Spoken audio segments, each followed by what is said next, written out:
Chapter 5 Echo and Narcissus. The nymphs who were handmaidens of the Greek goddess Hera lived on the lower slopes of a mountain near Olympus.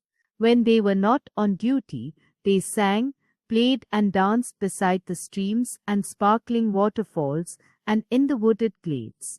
Amongst them all, Echo was the gayest and her laugh the merriest, while in storytelling none could touch her. So when her sisters planned fun or mischief, and sometimes even when Sue sought other company, Echo would be sent to amuse Hera, craftily to hold her attention with some long tale, so the goddess would forget to be jealous and watchful. The nymph was one of Hera's favorites, and when she looked down at Echo, her stern gaze softened, and she would smile and say, "Well, fair nymph, what tale hast thou to tell, or how else wilt thou entertain me today?"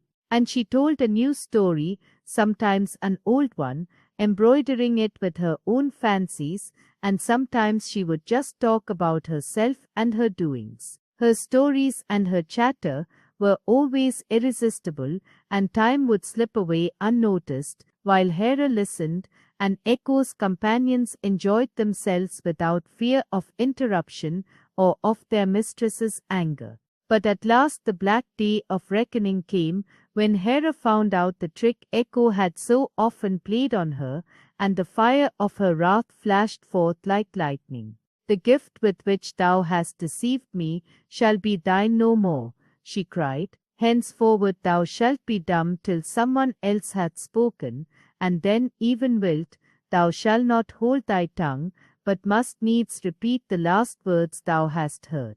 "Alas, alas!" cried the nymphs in chorus. "Alas, alas!" cried Echo after them, and could say no more, though she longed to speak to Hera and to beg her forgiveness. And so it was that Echo's voice became useless to her. She left now the happy groves where her sisters still played, and retreated, sorrowful and lonely, to the high forest slopes of the mountain. Now it chanced one day that a youth named Narcissus became separated from his companions in the hunt, and when he tried to find them, he only wandered further into deep woods on the mountainside. He was in the bloom of young manhood, and fair as a flower in spring. But though his face was smooth and soft as any maiden's, his heart was hard as steel. When he was born, the blind seer Tiresias had made a strange prophecy concerning him. "So long as he knows not himself, he shall live and be happy."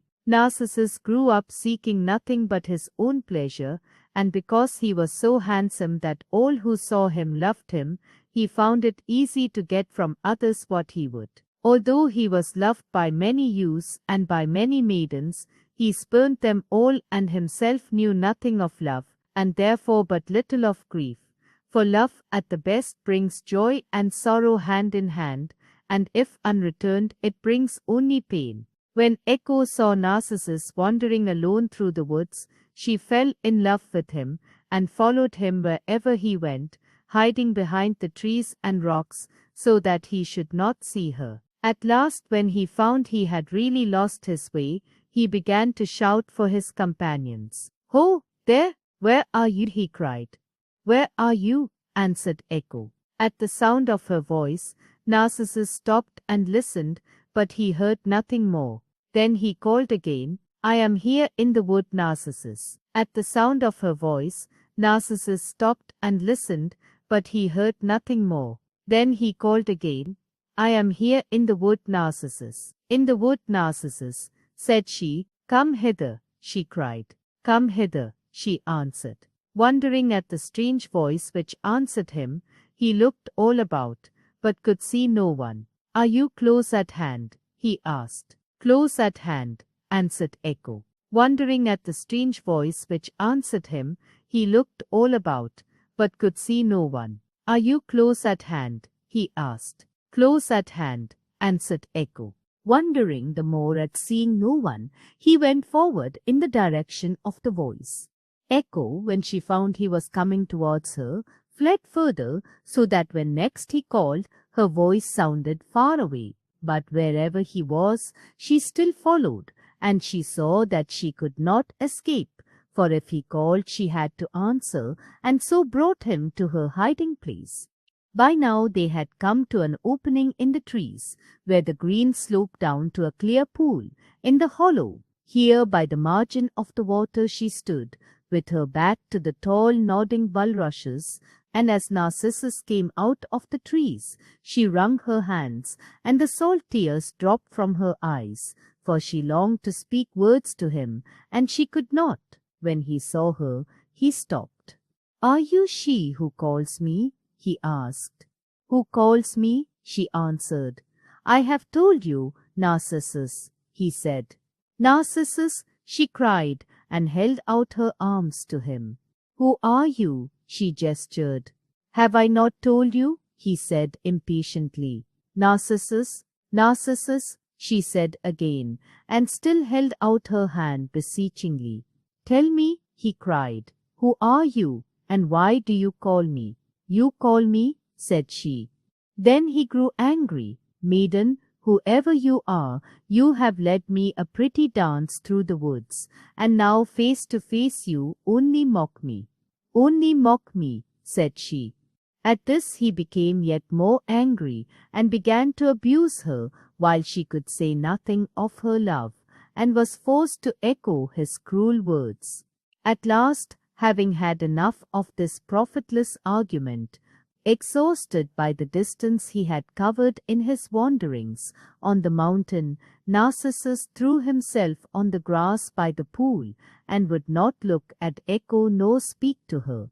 For a time she stood beside him weeping, and then in misery she left him, and went and hid behind a rock. Narcissus noticed for the first time the clear pool beside him, and bent over the edge of the bank to drink. As he held out his hand to take the water, there looking up towards him was the fairest face he had ever seen. Narcissus, who had never yet known the pangs of love, at last fell in love, and his heart was set on fire by the face in the pool. With a sigh he held out both arms, and the figure also held out its 2 arms to him, and Echo from the rock sighed in answer to the sigh. When Narcissus saw the figure stretching out towards him, and heard the sigh, he thought that his love was returned, and he bent closer to the water and whispered, "I love you," softly.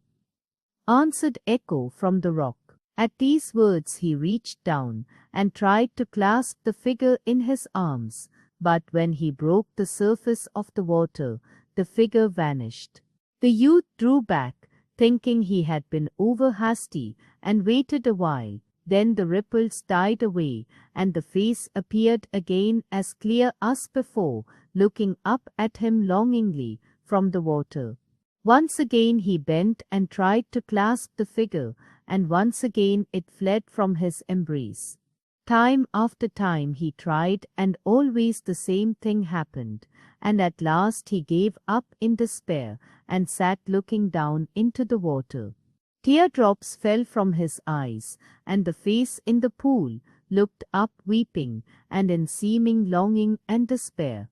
The longer he looked, the more fiercely did the flame of love burn in his breast, till at length Narcissus could bear no more. Determined to reach the desire of his heart or die, he threw himself from the bank into the pool, thinking that in the depths, at any rate, he would find his love. But what he found, among the weeds and stones at the bottom of the pool, was death, and he knew not that it was his own face he had seen reflected in the water below him. Thus were the words of the blind prophet fulfilled, "So long as he knows not himself, he shall live and be happy."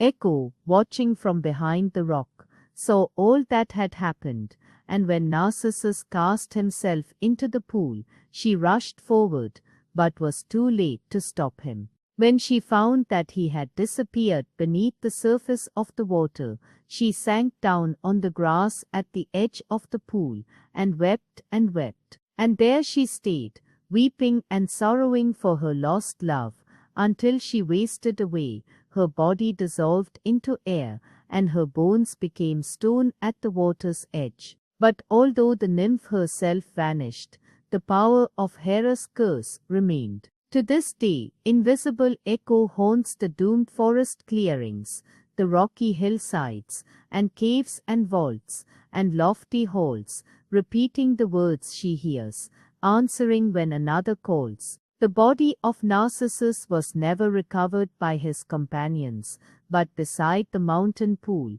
among the grasses watered by sad Echo's tears, there grew up in the spring white and golden flowers, which spread a sweet-scented mass all round the pool, in memory of the fair youth who had fallen in love with his own beauty.